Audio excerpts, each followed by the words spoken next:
Hi everyone, in this lecture we are going to talk about CSS height and width. Now CSS height and width, they refer to the height and width of the content. So first off, let's go ahead and let's create some HTML so we can actually take a look at height and width better. So this time we are going to have two sections.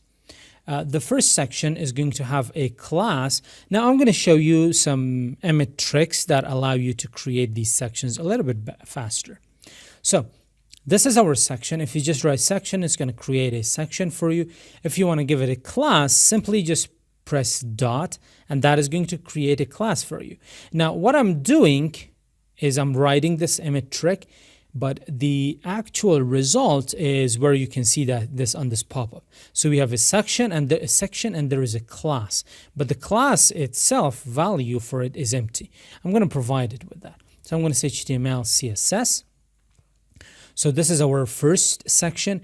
In there, I'm going to create an element, an H1 element. There we go. So now you can see we have a section in this pop-up, and then within there we have a child, which is H1.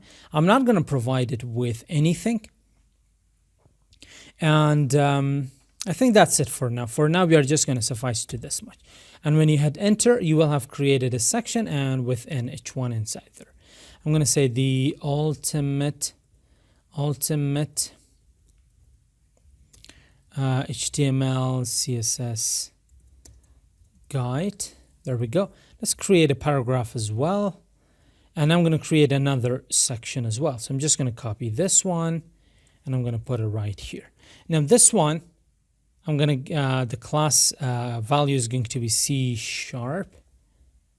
and it says the C# boot camp.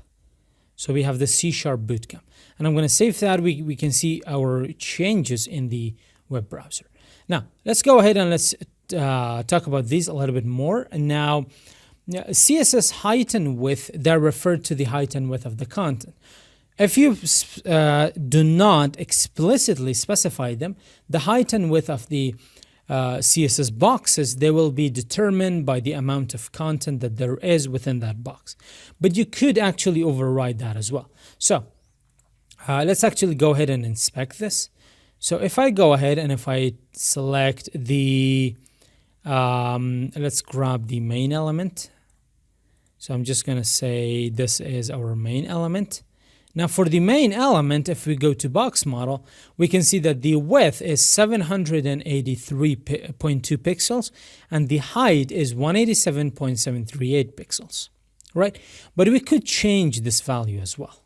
So I'm going to grab the main and I'm going to say height, basically just make sure you spell it correctly. The height, I'm going to set it to 600 pixels and I'm going to set the width to 1200 pixels. There we go. So if I save it, now you can see that the height and the width of this main element, they are set to 1200 and 600 pixels. That's it for this lecture. See you in the next one.